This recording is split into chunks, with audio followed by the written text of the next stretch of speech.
going? Cool. Hello, Tim. Well, welcome and thank you very much for taking the time to have this chat with me, Tim. First and foremost, just for everyone that could be watching that doesn't know you, I'd love for you just to give me a little bit of an intro into who you are, what you do.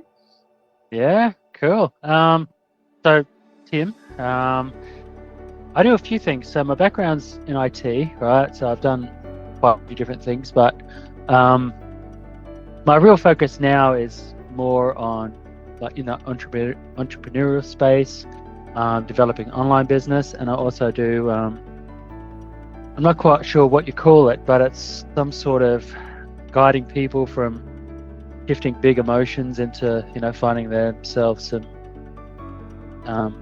emotional freedom is what I call it, but that's peace, teaching people how to love themselves, teaching them how to let go of what they don't realize is self-imposed limitations, and surprisingly quick and easy. Easy and effortlessly, as they say. And a lot of people that I've worked with are just surprised that, man, how can I feel so good in such a quick amount of time? Wow. And the cool thing is, because we're working on the unconscious, that stuff is permanent rather than a struggle, right? Because we always talk about a habit is broken, was it 21 days at a time or something like that?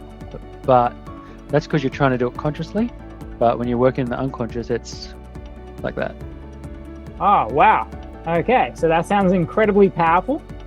It is, yeah. Okay. So would you consider yourself to be an ambitious person? I would consider myself very ambitious, yeah. Okay, so let's start with that. What does ambition mean to you? Good question. I think probably the best way to put this in context is, last night I was at a business meeting, like an entrepreneurial sort of space, and we were talking with one of our leaders in that space, and they were sort of sharing about they use gaming as the context, and they were talking about, in a game, you've got players, and then you've also got NPCs, right? So non-playable characters. Non-playable characters, they don't evolve, they follow a script, all that sort of stuff. But the player, he's the one in the game, and he is making things happen and all that sort of stuff. And I think ambition is just being the player and just like, all right, let's dig in, let's just make this work, and let's uncover what I need to uncover. Let's do quests, things like that. Okay, yeah, that's a really beautiful analogy. So you're the player in the game as opposed to the robot character that has to follow the same script in the line. You get the freedom to be able to go off and explore and make it up as you go along. Yeah, and the cool thing I think about with ambition is it's like you get to also interact with other players, right? Rather than, and you soon start to identify who they are, and you're like, all right, you're clearly an NPC. and then when you connect another player like you, Josh, you connect with another player, and you're like, all right, this feels good, rather than this feels like a drag, this feels like you're draining my energy and things like that. Yeah, okay. That's cool. So like almost thinking as like what's these like online games, the multiplayer, big world games. Really beautiful analogy there. Okay, cool. I just stole that. I think the cool thing about ambitious people is we get taught at school, don't copy, but ambitious people, I think they see the value in learning from people who already know how to do it, rather than try and make it up themselves. And that's exactly what I'm doing. I'm just copying someone who already came up with this idea. Brilliant. Yeah, cool. All right, so then have you always felt that you were ambitious? Have you always felt that there was yeah, 100%. 100% I have. I always knew that I wanted more for my life, and I think my journey is really interesting because I was married for about 13 years, and the woman I was married to was nowhere near as ambitious as I was, right? And so what happened is one of us had to decide to live in the other one's values, otherwise it wouldn't have worked, right? So I decided to hone my ambition for a period of time and live in her values, which is I want comfort zone, rather than me that was like, comfort zone feels horrible, right?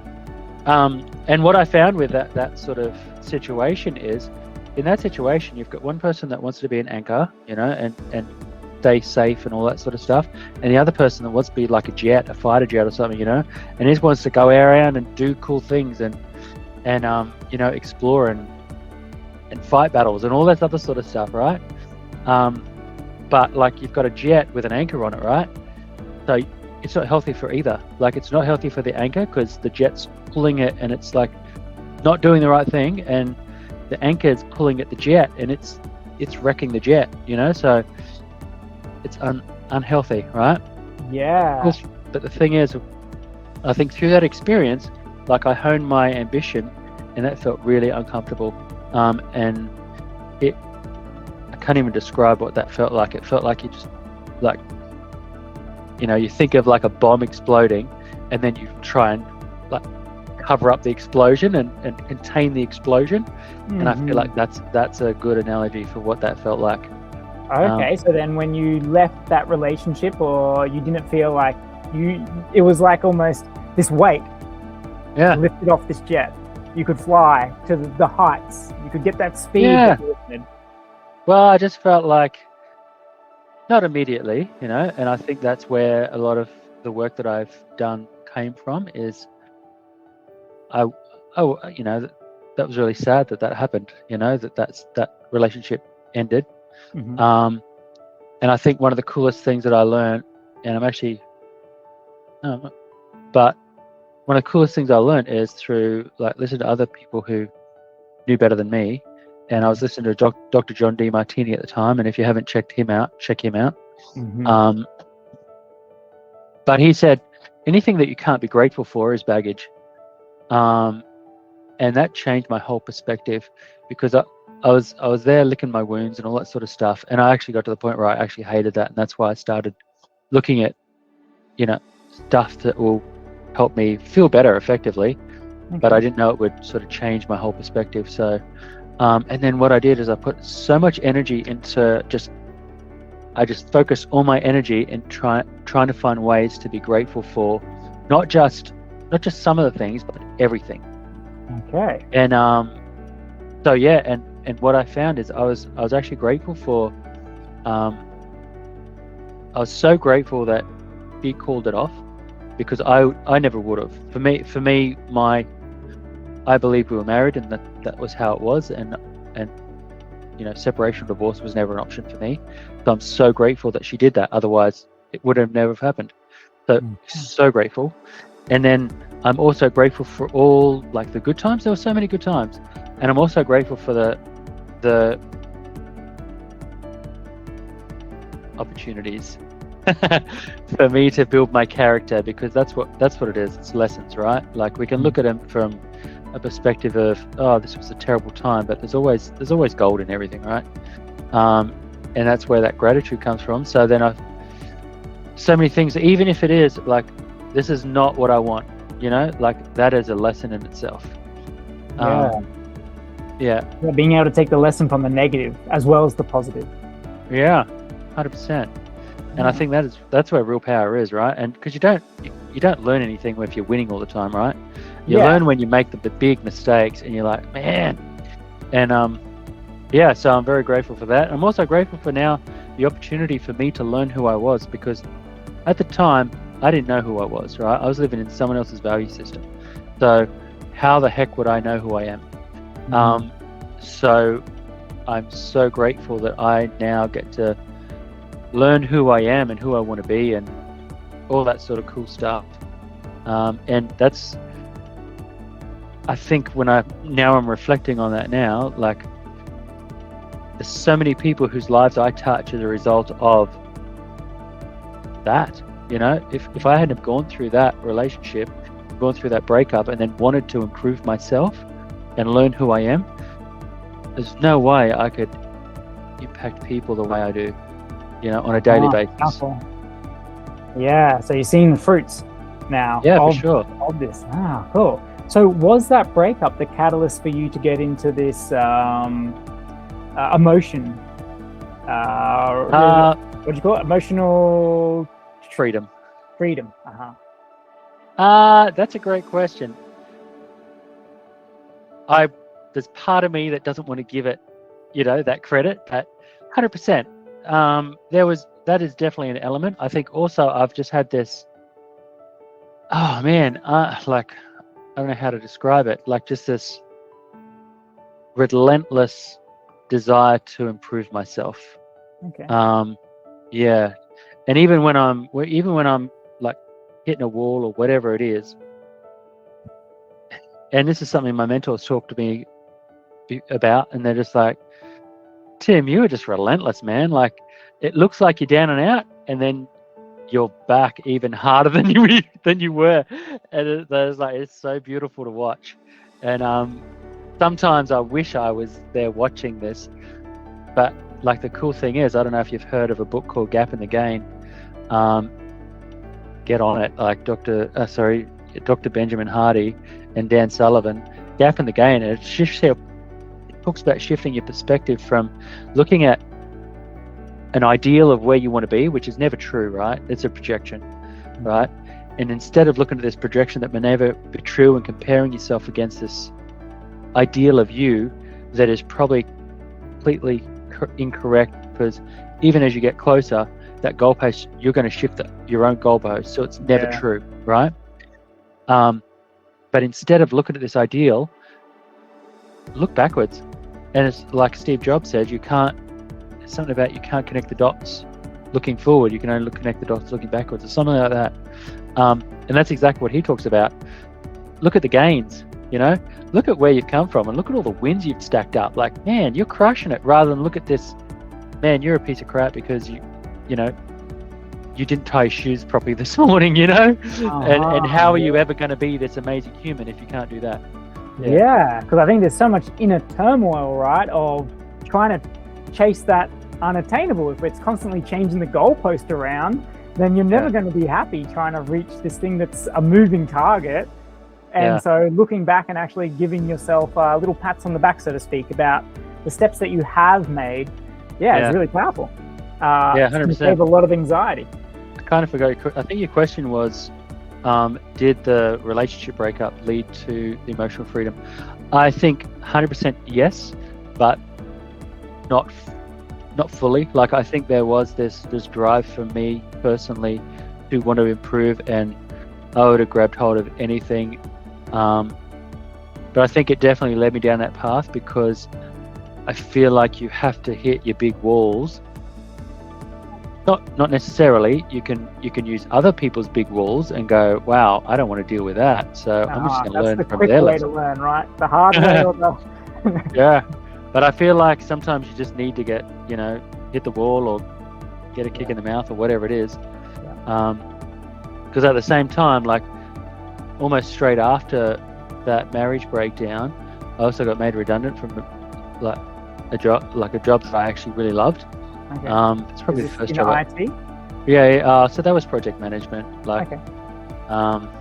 We did like global infrastructure deployment stuff, and I loved it. Like, but yeah, like I got made redundant from that sort of space, and that, like, for definitely men, their identity rests on their relationships and what they, their profession or what they do for work or whatever, right? And if you ask a dude, tell me about yourself, he's going to say, I've got these kids, whatever, right? And it'll be one of those two first, and then the other one will be the second one. So I do this for work, Yeah. So the fact that I lost both of them in one hit, that was a real, like, who am I moment? Yeah, wiping the slate clean, kind of.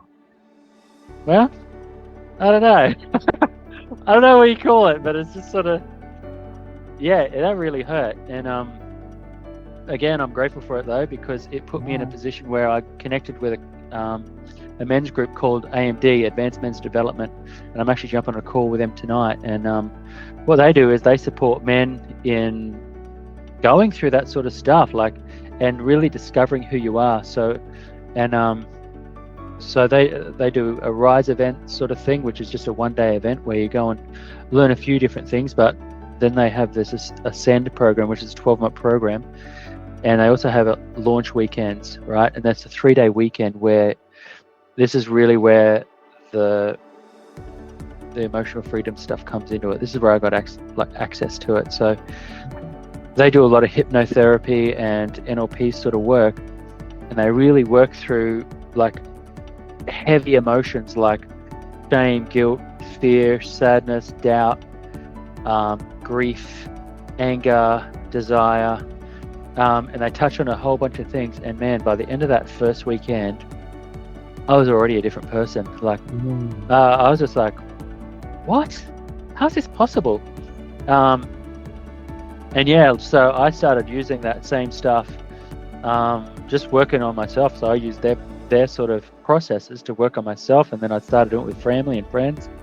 And then, Brendan, the guy that runs it, he's just like, why don't you go and learn like NLP, right? So I'd already trained as a kinesiologist as well, so I was already equipped with understanding energy and different things. But that was cool as well. But yeah, why don't you go and learn NLP? So I did that. And that stuff's a game changer, like, and like the deep stuff, not like, it's helpful creating anchors and all that sort of stuff. It's helpful, but the real deep stuff is powerful. So that's timeline therapy and all this other sort of stuff. And then I created my own process because I worked so hard on me, and I came from a place where I had a really low self-image of myself, right? There was a lot of unworthiness, and I don't deserve things, and all this other sort of stuff, all these unhelpful beliefs. And through a lot of the work with Brendan and also in AMD, and also working with the guys, so I learned through Evolve and Relaunch. They're the guys that teach hypno and NLP sort of stuff. They're amazing. And through doing swap sessions with other students and all that sort of stuff, I really shifted a lot of what was holding me back and down and all that sort of stuff. And as a result, I created just a 20-minute process that incorporates my 2-year journey from effectively hating myself to loving myself and finding peace within myself. So in 20 minutes, you can go from someone that might have shame, guilt, lack of self-belief, to someone that can say goodbye to those things? Not fully, okay. Right? Because there's more deeper work to do. Yep. But it just changes how you see yourself, right? And how you opens the doors, and how you feel about yourself, and it puts you in a position to go, actually, I am probably worth a damn, you know? Okay. Yeah. So it's just planting that seed of the other side of the coin. Yeah, kind of. Okay.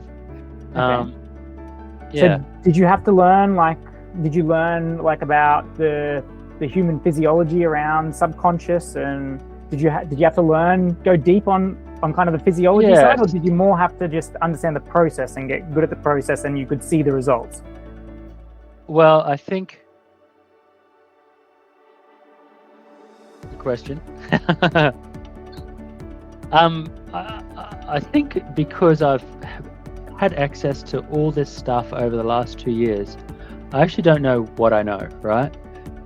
I don't know. You're probably the same way, Josh, you know? Like, there's probably things that you don't even know you know, and someone asks a question, you go, oh, that's this. And you're like, wait, how do I even know that? You know? Yeah, like the exponential growth of learning, right? You read a book or on multiple subjects, and there's a little bit of crossover that you may have never brought up that subject, but when it brings up, you can kind of connect the dots from your experience. It's because I work with mentors, I work with groups, different groups. I read, I listen to, helpful stuff. So man, when you're doing all that, like, you don't know what you know. Yeah, I know. Yeah, definitely. Yeah, but yeah, so a lot of the stuff that I do, is in the unconscious, right? So it's understanding how the unconscious works, and it's understanding. It's also getting buy-in from the people, because if people don't want to change, they won't change, right? Okay, yeah. And that's the big. But it's also, if you want to help people make real change, you've also got to be able to set that space for them to make change and be able to hold space. And I think that is something just I've been really naturally gifted at. Yeah. Just being able to hold space for people to make changes. Yeah. So is this like the active listening, like being with someone present? Presence, yeah. But it's also safety. So not shaming or sharing any kind of like guilt or anything alongside of it. Being impartial and just accepting them. Yeah, it's kind of acceptance. I feel like it's kind of more than that as well. Okay. It's like you're with them on their journey. Okay. Does that make sense? So now, like a supporter, like a cheerleader. You're supporting, you're cuddling, you're lifting, you're doing all the things. Yeah. Okay. So you did have to learn about the subconscious and stuff. Could you share some insight there of how could we take advantage? So if someone, I don't know, I'm kind of hinting at that, like maybe like depending on how much you're happy to share about your 20-minute process. But before we get into that, I want to know, is there some tips or some guidelines that we need to understand about the subconscious? The coolest thing that can change how you sort of operate as a human, right? That is more towards serving you than not serving you, would be understanding. I think we talked about this last time, Josh. If I was to say to you, don't think about a lemon, what are you doing right now? The lemon. Right, good. It comes up. And when you think about a lemon, is that an image in your mind? Yes. Yeah. So that tells us two things. Your mind does exactly what you tell it to, and it also operates in pictures, right? Right? And when we say don't think about the lemon, the subconscious mind doesn't understand knots. And the reason why it doesn't understand knots, don'ts, no's, etc., is because it works in pictures, I've got to say, don't think about the lemon, but your mind has to create the picture of the lemon for you to not think about it. Right? Yeah. So therefore, you're shooting yourself in the foot, because that picture's in your mind, all you're thinking about is like, man, I could do with a lemon right now, you know? Yeah. Yeah. A lemon doesn't even belong on this, but I want to put it on there just because that's in my mind, right? Okay. It's like if I was to say, Josh, don't leave the door open, what are you thinking about? A door being left open. Right? And then when you come to the door, you're like, oh, we've got to leave it open. Yeah, because that's what's in your mind. That's what feels right? Because you've had that exposure to it. So your mind's thought of the door open, so you leave it open and go, that feels right. Yeah, I feel like it's familiar. Almost. The picture in your mind is an open door. Yeah? So because you picture it, you go, oh, open door. Leave the door open. Perfect. Right? Yeah. Right? Thinking that you're doing the right thing, right? Yeah. But I've said don't. Yeah? Yeah. But because you pictured it, that's what you do, right? If I wanted you to do what I asked you to do, I would say, Josh, please keep the door closed. Yeah.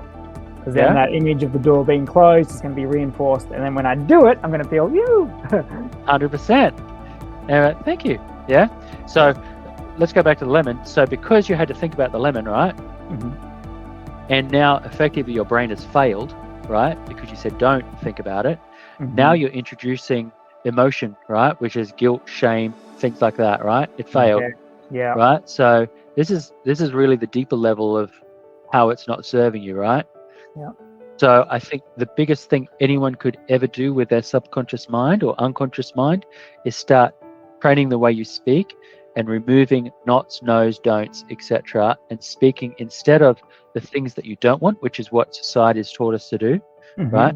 Instead of saying not bad, but how are you, mate? Not bad, right? What's in your mind? Bad. Why do you think your life is garbage? Because all you do is talk about bad, right? Okay. Yeah.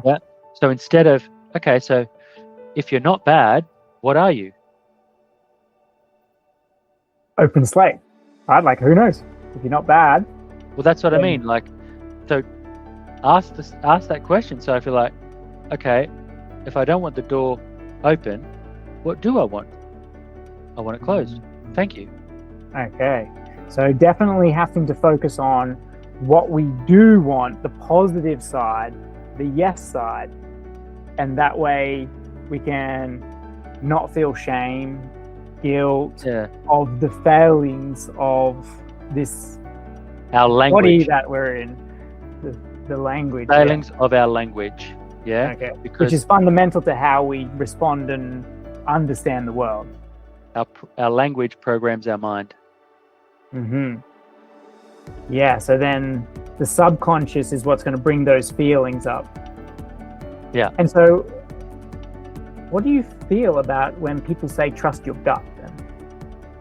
Yeah, that's amazing. 100% do it, right? And the reason why we don't trust our gut is because we've been taught not to. That's all it is. Okay. We've been conditioned to not trust our gut because as a kid, right, you're like, I feel sad, and then mum or dad is just like, don't feel sad. Will you stop crying? Will you stop being sad? Will you stop whatever? So then we start learning, so how I feel is irrelevant. I need to do what I'm told, which is dishonor or abandon ourselves. So self-worth. You lose the trust in yourself. 100%. Okay. That's something I really had to work on. So if someone was then doing the negative framing in terms of their language, like they're using these nots and no's, would their gut still be a source of something that they could trust, or could it kind of spiral in the opposite direction? Could it be damaging? Well, it is. I always go back to how does that feel, right? So if I was to say, Josh, what I want you to do is on your way home, I don't want you to get in an accident, right? First off, what was the picture? And then how do you feel about that picture that you just had? Well, now I'm nervous. Now I'm like kind of more scared about going out. And how does that feel? Like a crash is more like. How does that feel? Let's talk about your gut feeling. So I feel like I got to be more attentive, but like a crash is more intimate, like more immediate. Let's just stick with good or bad. Okay. Does it feel good? No. Good. Josh, when you on your way home, I want you to drive safe. Okay. What's the picture and how does that feel? So now that feels like I'm enjoying the ride, that I feel comfortable. So does that answer your question? So then if I'm using the gut as my guide, but I have the negative framework in the gut, I'm going to promote the feeling of either good or bad. Your feelings are still a guide, right? Okay.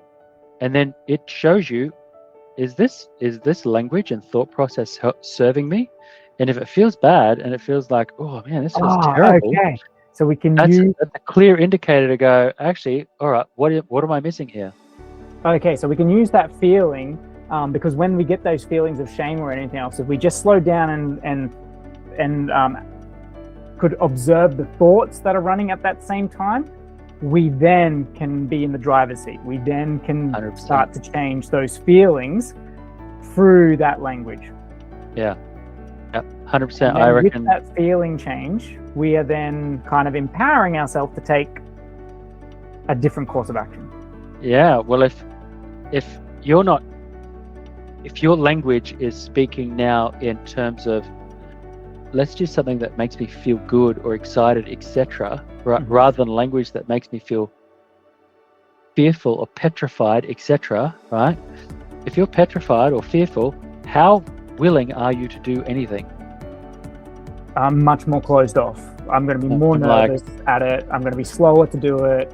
it's kind of what you just said, you know. I talked about don't get in an accident, and you're like, actually, I don't even want to go out right now. Yeah. Yeah, I don't. Yeah, I want you to be that's safe, not what I Josh. want to think about. Yeah, like when I go out, right? Yeah. But and then when we flip that to safe, you're like, actually, I'm potentially excited about going out. Yeah. Yeah. Okay, so then the words that we have being so powerful, I guess the real challenge here is then our associations and how we're letting these words come in the first place. Yeah, well, I think again, it goes back to what you said, and it's very much about being present. Being present, observing what's going on, exactly what you said, observing what's going on, but really also learning how to check in with yourself. And you're like, how does this make me feel? Yeah. And then, use your feeling as your guide. So if we are like language so important, so my understanding is that in these first few years of life, as we start to develop language, right, that's going to be then the language is going to connect with the feelings, and we're going to start to have this connection of feeling about self. And this kind of happens with the language development, and then it gets cemented in. So these foundational years, you know, this 0 to 3, 3 to 6, 7. I don't feel like we have much say in these years, right? You don't. No, it's all about the environment, and it always stays about the environment, right? Because if you hang around with, let's just go with what we talked about, NPCs, you're probably going to be another NPC, right? But if you're getting around players, you're like, these guys are different thinkers. They think different. Mm-hmm. They've got excitement in life. There's something about these people that I want to be around. You know, and then all of a sudden now you're a player, you know. And it's the same with, as a kid, it's about your environment, you know. You're picking up whatever programming your parents have, you know, whatever your school teachers have, all this other sort of stuff, and that doesn't finish till, you know, when we finish school. And then even after school, you know, you go and get a job and you're being programmed by your environment, unless you start to become more aware of who you are and start to make choices as to, I'm filtering this out, I'm filtering this out, I'm filtering this out, I'm listening to this, I'm listening to this, I'm paying attention to this. Yeah. And that is quite a challenge, because you 100%. grow up in a social network and, you know, you're born into it. You don't have much of a conscious choice about this environmental factors around your language and how that impacts your feelings, and then that impacting your action. Yeah. Until you do. But so it seems like it's just very socially acceptable to kind of put your head in the sand and just kind of tick along like an NPC. It feels like that's almost what we're encouraged to do. So I don't think that's almost what we're encouraged to do. I think that's exactly what we're encouraged to do. So how does one break free? Like, so you have to expose yourself to something different. There's no other way. 100%. I think if you've got that thing inside you that's saying, hey, I need to get out, or I want to be better, or something like that, or, you know, I see other people being successful and doing different things with their life. I want to be one of those people. You know, listen to that voice. Mm-hmm. And then, you know, connect with people that are, you know, making a difference, you know, instead of watching people's reels and going, this people's, you know, crushing it. Instead of just watching it, send them a message. Hey, what are you doing to crush it? Like, make the connections with these people. Yeah. Who can you connect with? Because they may not be the connection, you know, but it might be the connection that leads to the connection. Yeah, and it's building up that social resilience where you can reach out, where you can ask strangers or otherwise out there. So it kind of builds up that. Because I think at the end of the day, everyone is a kind human being, right? And again, it goes back to, I think it was Einstein. You've only got one real decision to make in this universe, and it is, I'm living in either, what is it? Do you know this quote? No. I'm living in either a Wayne Dyer talks about it. Anyway, it's either choosing that you live in a good universe or a not so good universe, right? But it's better wording than that. Yeah, and I think like there's definitely like examples like successful people are generally optimists. They're generally on the opportunity or on the adventure positive side of the coin. Yeah, I think sorry, I'm searching this up, Josh, because Okay. I think it's a really powerful statement that might help people as well. Okay. Einstein. Yeah, because it's like framing is very important, and the story I kind of say to people to highlight this, I like horticulture, I like plants, and I like them as a building block, right? Because I like wildlife and what plants can do. I like eating plants and fruit. Nice. I like climbing trees. So I say, is a diseased tree good or bad? And a lot of people can say, okay, well, from one point of view, the tree's point of view, potentially, it's bad. The tree's going to die. It's disease. But from the overall forest point of view, the tree dying provides food for fungi, soil life. It provides open sunlight space for the new trees, new, vibrant, healthy seedlings to, sprout and to grow. So from the forest point of view, it's absolutely good. But from the tree point of view, it's bad. So it depends on the perspective and the framing. Yeah. Sorry, the perspective. For sure. The framing depends on the perspective. I can't find that quote, but 100%. And I think it also goes back to it is what it is. Mm-hmm. So, you know what I mean? Like the Buddhist thing, being in the center of the wheel as opposed to the spinning. If you can just take that little step back and observe your world with a little bit of just distance from it, in terms of like if you're not so connected with the emotion, you have the ability to then change the emotion. But if you feel the emotion is one with you, that it's just inevitable, then you're pretty much powerless to it. Yeah. Well, I think also kind of that it is what it is, because there's the old proverb as well, like the farmer has the son that breaks his leg, and then the neighbor's like, oh, that's no good. And he's like, I don't know, too early to tell. And then they come around, they've got a conscription coming on, and he doesn't go, right? Because he's got a broken leg. And they're like, oh, that's good. And you're like, too early to tell. And then the kid gets sick or gets something wrong. And then he's like, oh, that's no good. And he's like, well, it's too early to tell. And then because of that, something else happens. Good. Yeah. And it's like, we don't know enough. This is my favorite quote. Why some of the sages saying, don't pass judgment, right? Yeah, well, this is my favorite quote. Well, this is the concept. This is a concept that I've come to because, Josh, I got sick of being wrong. I come up with all these ideas and I'm like, this is definitely right. This is definitely right. And then I have people come into my life that just know more than me, and I'm like, okay, I'm wrong again. And I got sick of being wrong, right? So then I just submitted to the idea that I don't know enough about anything to form an opinion. Yeah. I tell myself humbleness is a superpower. I love it. I can be confident in humbleness. I can't really find confidence in any other place.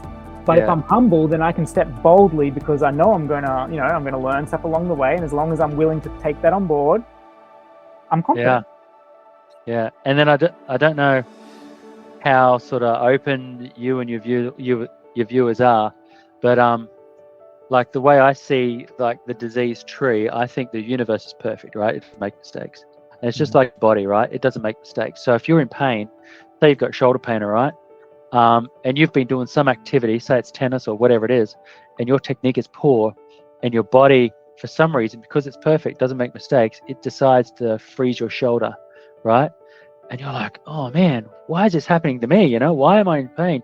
But your body thinks the best thing right now in this very moment is to make your shoulder painful, right? Mm-hmm. And the reason is because you're mistreating it, right?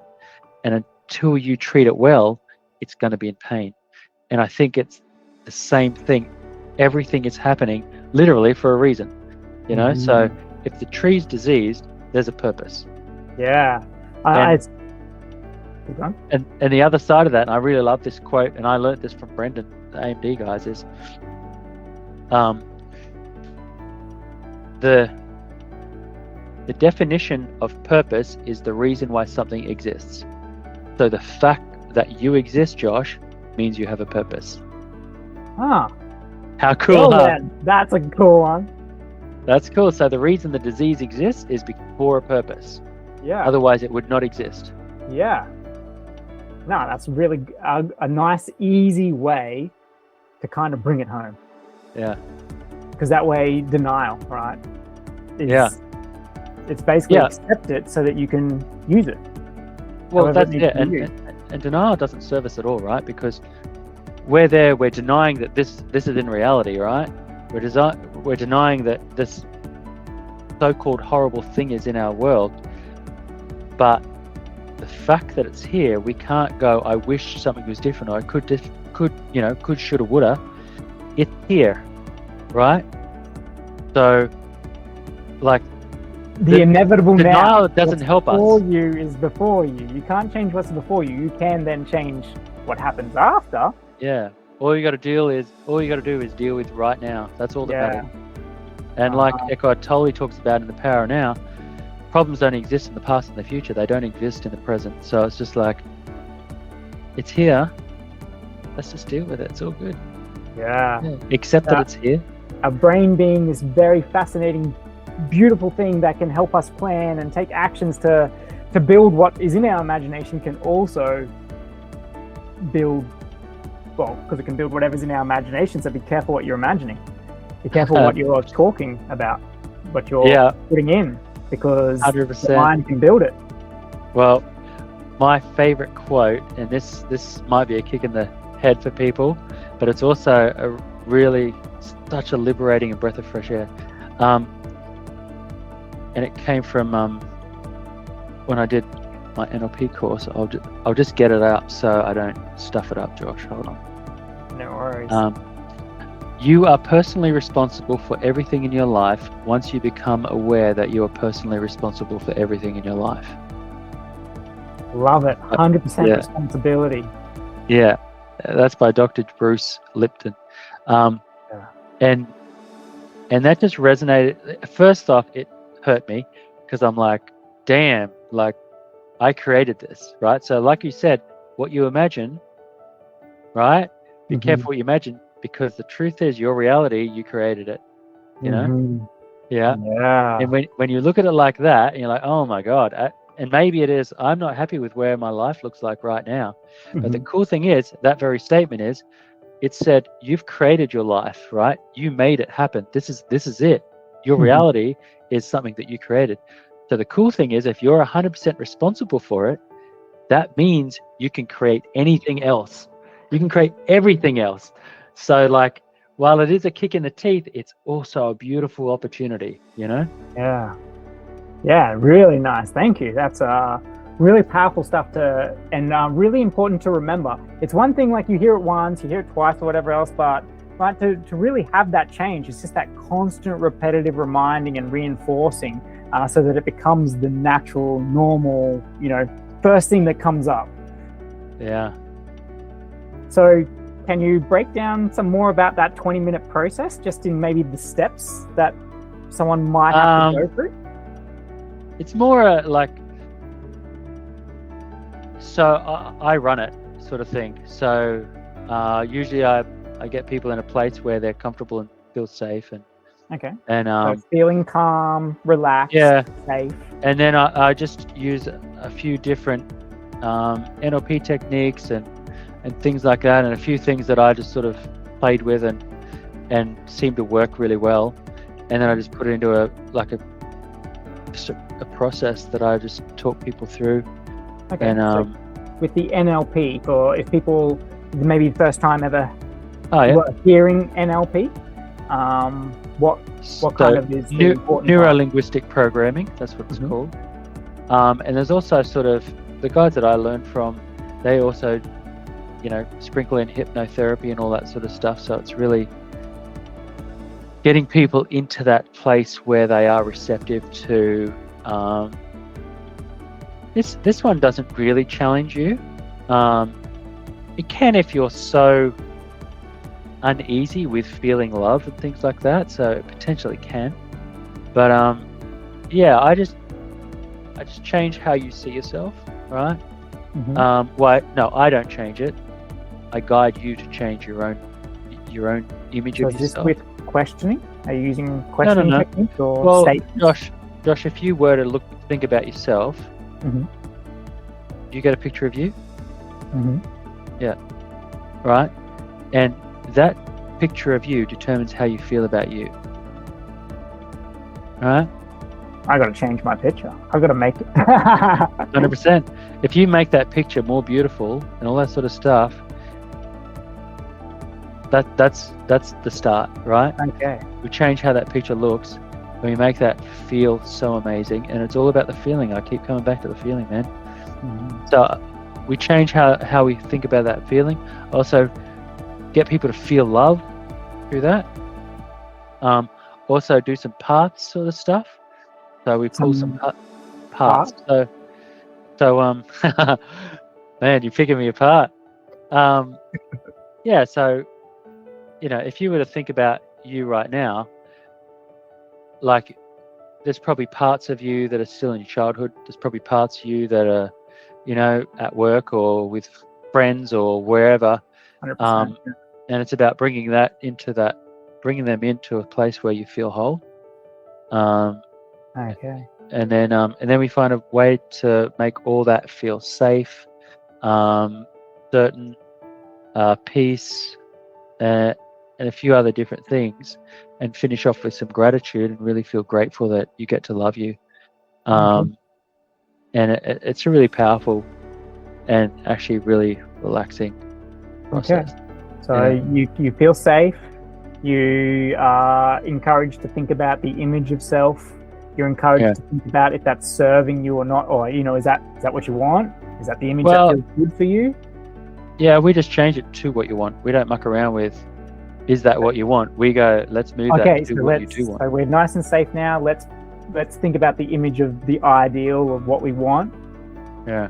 And then let's make that feel safe and feel good. Yeah. And then we encourage that with gratitude and with thankfulness. Yeah. But I run those programs and stuff like that. So yeah. If anyone wants to sort of, you or anyone wants to jump on, we can sort of look at doing something like that. Oh, perfect. So do you have a website or something where people can reach out, or a place? I'm in the process of setting that up, Josh. Okay. But if people want to reach out, they're welcome to hit me up by phone if you want to share that out, or my Instagram or something like that. Yeah, okay. I might get your Instagram off you so that I can put it in the description. Sure. Sounds good. Yeah. If people want to reach out, I'm in the process of just setting that up. Okay. So that's exciting. Yeah, it is. Yeah. And then you said that you're working with mentors in another thing as well, another field. I do. Yeah. So they're more in the e-commerce space, and they're teaching me just how to very much focus. It's so good. They sort of coach me in life so that I can build a business.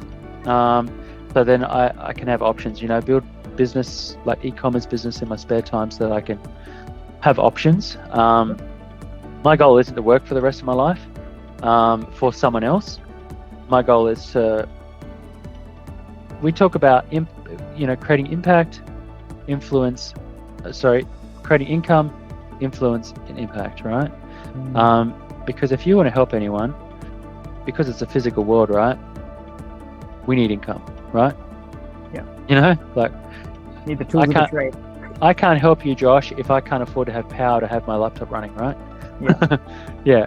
So income, influence, man, I'm influencing you right now, just like you're influencing other people. And it's about improving yourself so that you're someone worth influencing others.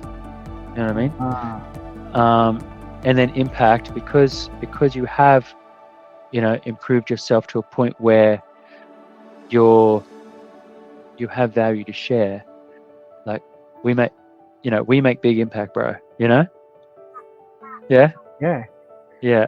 And so the areas they sort of work on is financial literacy, time management, leadership development, relationship dynamics, and self-image, right?